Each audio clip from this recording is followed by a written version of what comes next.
లేదని రాజన్న సిరిసిల్ల రైతులు వాపు చెందుతున్నారు.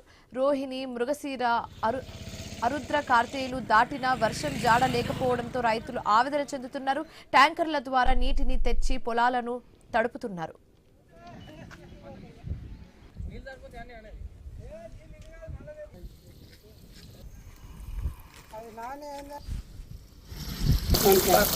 కొంచెం చల్లగా ఉంటేనే బాగుంటుంది. అది ఎప్పుడు పడిపోతుందో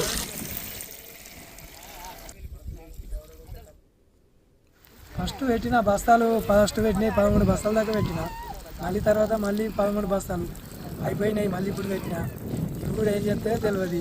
ఎందుకోసం అంటే వర్షాలు ఎందుకు వర్షాలు పడట్లేదు. వర్షాలు దేని వల్ల పడట్లేదు ఇక అదంతా తెలియదు. ఏం చెప్పలేదు కదా. అంటే ఇప్పుడు ఏం చేస్తున్నావు ఇక్కడ వాటర్ పడుతున్నా. వాటర్ పట్టి మొలకలు కొంచెం అంతా వేసేదానికి వాటర్ పడుతుంది. వాటర్ ట్యాంక్ కూడా అదేకే తీసుకొచ్చుకున్నాను. వాటర్ ట్యాంక్కి ఒక ట్యాంక్ 1500 చొప్పున తీసుకొచ్చి పెడుతున్నాను. అదంతా ఏమవుతుందో ఏం పోతుందో. అనేది కొంచెం చల్లగా ఉంటేనే బాగుంటుంది. అది ఎప్పుడు పడిపోతుందో తెలియదు.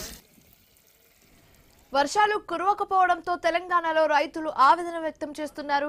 వర్షాకాలం ప్రారంభమైన నెల రోజులు గడిచినా ఇంకా విస్తారంగా వానలు కురవలేదు.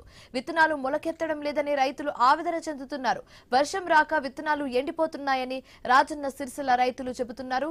రోహిణి, మృగశీర, ఆరుద్ర కార్తేయులు దాటినా వర్షం జాడ లేకపోవడంతో రైతులు ఆవేదన చెందుతున్నారు.